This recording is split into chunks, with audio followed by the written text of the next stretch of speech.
friends, welcome back to Food Prep Guide. We are meal prepping some cookies in jars today. It is the holiday season, super busy, lots of different parties and get-togethers to go to, and a tray of cookies is almost always a good thing to bring.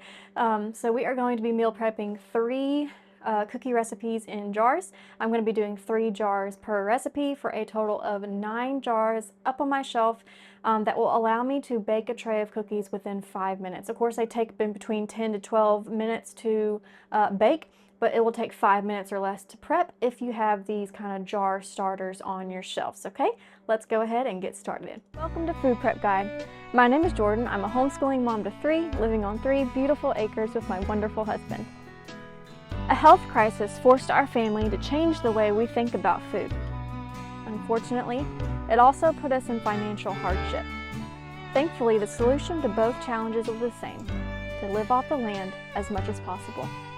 For us, that means growing a garden, preserving the harvest, raising chickens, and cooking from scratch. It's definitely a family affair. And friends, too. Meet Stacy, researcher, author, and lifelong learner. She entered the world of food preservation in the crazy days of 2020. She joined a gleaning co-op, and a local grocer offered her clearance produce in bulk. And so the adventure began. Together, we're reclaiming the old ways of food stewardship and teaching them to the next generation. If there's one thing you should know about us, it's that we love Jesus and seek to steward his blessings wisely. Our table always has room for one more, so y'all come join us. Okay, cookie recipe number 1 is going to be a brownie batter cookie recipe. We need to start with 1 1/4 cup of sugar. This brownie recipe, or cookie recipe I guess I should say, was taken from our all-time favorite brownie recipe. And just in case you don't know, you can very easily turn a brownie recipe into a cookie recipe by simply adding just a little bit more flour. How much flour you need to add is going to be dependent on how kind of liquidy your brownie batter is to begin with. But in general, you only need about 1/2 cup more flour to turn brownies into a decent cookie recipe. So this brownie recipe is our Fudge Lovers brownie recipe, and that's because we like our brownies really dense and chewy and fudgy, and that's kind of how these cookies turn out, although they are not quite as dense and fudgy as brownies because they do have the added flour that cookies need to really bake up into a cookie and not just splat into a flat thing. Okay, so next ingredient is 3/4 cup of cocoa. 3/4 cup of cocoa. And I did want to mention, we've done pantry recipes together before, and people have talked about how really non-consistent my measurements are, and that's fair. But I did want to mention that sometimes when I am using multiple different type of measuring cups, sometimes I will choose, whoops, I need 1 more fourth in that. Sometimes I will choose to use the same measuring cup to do multiple measurements. So for instance, if a recipe calls for a cup of sugar, and then I need 1/2 cup of cocoa, instead of getting a 1/2 cup thing dirty, I'll just fill the 1 cup halfway. So I think that probably has a little bit to do, and I never mentioned that before. I just didn't really think I needed to, but just wanted to mention that in case anyone thinks my measurements are inconsistent, because a lot of times when I'm talking, I lose count of what I'm doing and I forget to mention a certain something. And I don't think I've ever mentioned that before, that sometimes I'll just use the same cup to do multiple measurements. So did want to mention that. When we are doing recipes like this, always go by what I say, because sometimes I might miss something in the jar and figure that out later. But what I say is I'm reading it directly off of my recipe, so that will always be correct. Okay, next is 1/4 teaspoon of salt. I use Redmond's real salt in pretty much all of my baking, but I don't think the type of salt is super important. So I'm going to do a 1/4 teaspoon of salt per jar. And last is just a cup of flour. Move things around here. Now when I'm baking these recipes, and I'll put the, I have them written out on the card. I'm going to put the card up on the screen in just a minute to show you how to turn this into a batch of brownie batter cookies.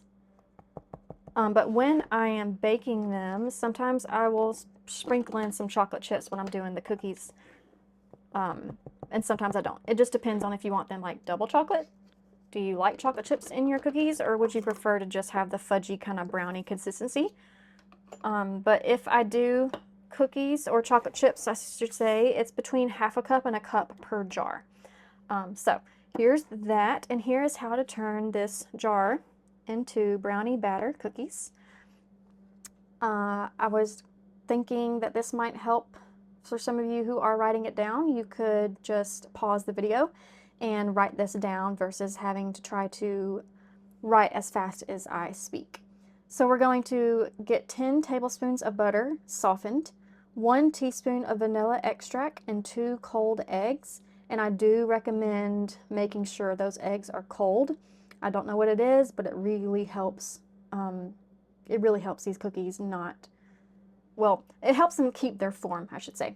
Okay, and then we're going to bake them at 350 degrees Fahrenheit for 12 to 14 minutes. You do want to keep a really close eye on this recipe because they do tend to burn a little bit easier than some other cookie recipes that I've tried in the past. So this is our first one, brownie batter cookies.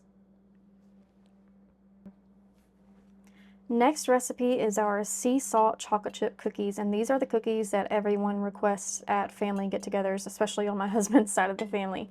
It's basically just a general chocolate chip cookie recipe, but I don't know if the ratios are maybe different than your standard ones. It's just this tastes really delicious, and they're called sea salt because you sprinkle really coarse granules of salt on top of the cookies when they come out of the oven.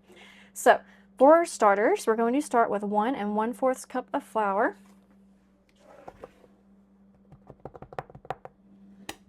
Another thing that I would recommend about this particular recipe is to freeze them first. So go ahead and put your cookie dough balls out on your baking sheet and then let them sit in the freezer for a couple hours before baking. The results are just a lot better than when I bake them fresh. So I would recommend doing that. Where's my 1/4 cup? Okay, here's a 1/4 cup because we need 1 1/4 cup of flour. And also, when I am making these cookies fresh, sometimes I will choose to sift the flour. It just depends on how much time I have. Sometimes I do, sometimes I don't. But sifting flour is always going to give you a much softer end product. Okay, next is 1 teaspoon of baking soda. Teaspoon of baking soda, not baking powder.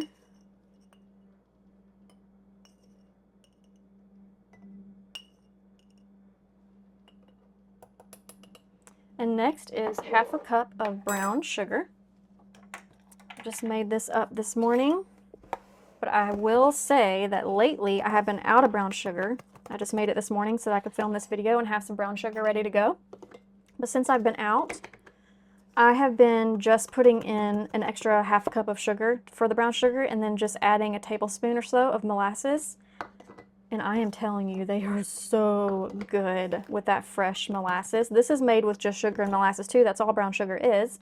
We do have a video on how to make a few different types of sugars from your plain white sugar. And I'll try to remember to link that in the description box below if you're interested. And I don't know what it is, but using that molasses fresh, like right when I'm baking the recipe, has been so, so good. But of course, I don't want to do that when I'm doing these mixes because I don't want to trust my memory to add the molasses. Okay, so next is 1/3 cup of white sugar. So this recipe does have both types of sugar in it. Maybe that's why they're so good. The 1/3 cup of sugar.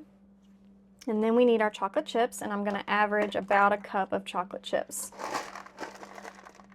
But when I'm making these fresh, I don't ever measure the chocolate chips. I just sprinkle in ever how much I feel like, but go ahead and put some chocolate chips. Whoops. Okay, y'all, I'm a little nervous. Look how much flour this one has. What did I do? Sitting here talking to y'all and I did something weird with this flour. So I'm gonna have to pause and go back and look. But that's what I was talking to you about earlier. Go by what I say, not by when I'm doing mixes like this, because I'm trying to talk and give you tips and ideas, and then I get distracted and totally forget what I'm doing. So here is our sea salt chocolate chip cookie recipe in a jar. To make these, here's what you need. You will need 1 stick of butter softened, 1 egg, and 1 teaspoon of vanilla extract. You'll just dump a jar into a bowl, add all these things, stir them up real good. I usually use my KitchenAid mixer to do it for me. Bake at 350 degrees Fahrenheit for 11 to 12 minutes. I do like to slightly underbake this recipe, I will note that. So I usually go to the 10 to 11 degree range. And then when they come out of the oven, let them let them cool off just for a few minutes. And then sprinkle some coarse ground salt, not fine ground, it'll be too salty, but the coarse ground salt where you can see the little granules good on top. And it is so, the combination of sweet and salty in these these cookies, so good. Last but not least, we have our cranberry oatmeal chocolate chip cookies. This is another really favorite when we're wanting something a little bit different. The slight tartness of those dried cranberries make these cookies really delicious. We're going to start with 1 1/4 cup of flour, and I am not going to talk on this one. I'm not going to talk, okay? 1 cup.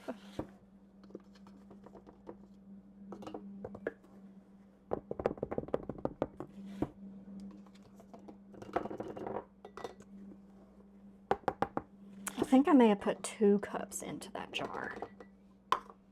I don't know. Who knows what I did. Here's the 4th cup.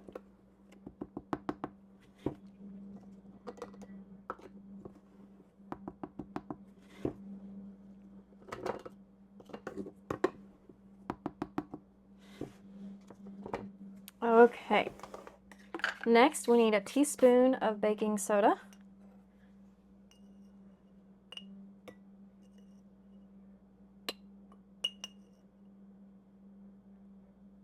And after that, we need 1/2 teaspoon of salt.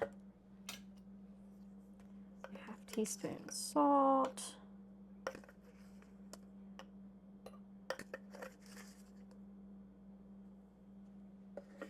And 1/2 teaspoon of cinnamon. Sometimes I will make these with pumpkin pie spice instead of cinnamon. Just depends on what I'm in the mood for. But today we're going to do 1/2 teaspoon of cinnamon.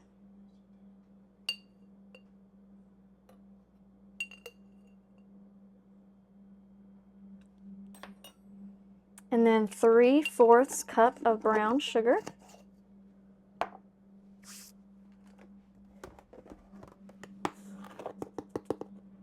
One, 2, and 3. Whoops. 1, 2, and 3. 1, 2, and 3. And to that, we will add 1/2 cup of cranberries. Dried cranberries, that is.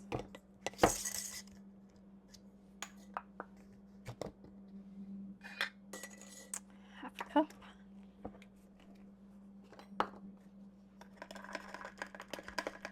I'm going to spill these all over the place. Let me get in there with my fingers.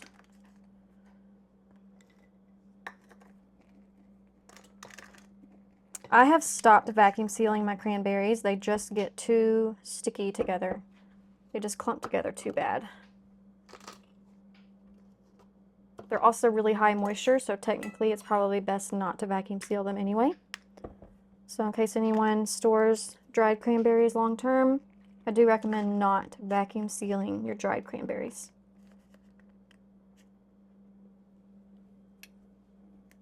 And 1/2 cup. And to that, we will add 1/2 cup of oats. Now, normally I will make this with instant oats, but I don't have any ground up right now. Instant oats, you can take just regular whole rolled oats and pulse them through your food processor for about 30 seconds, and that'll give you instant oats. But I made this recipe plenty of times with just regular whole rolled oats just because I didn't feel like lugging out my big food processor. So I know that either way works great, but just know that kind of the ideal recipe would be using instant oats for this. But we need half a cup either way, whether it's whole rolled oats or instant oats, we need half a cup.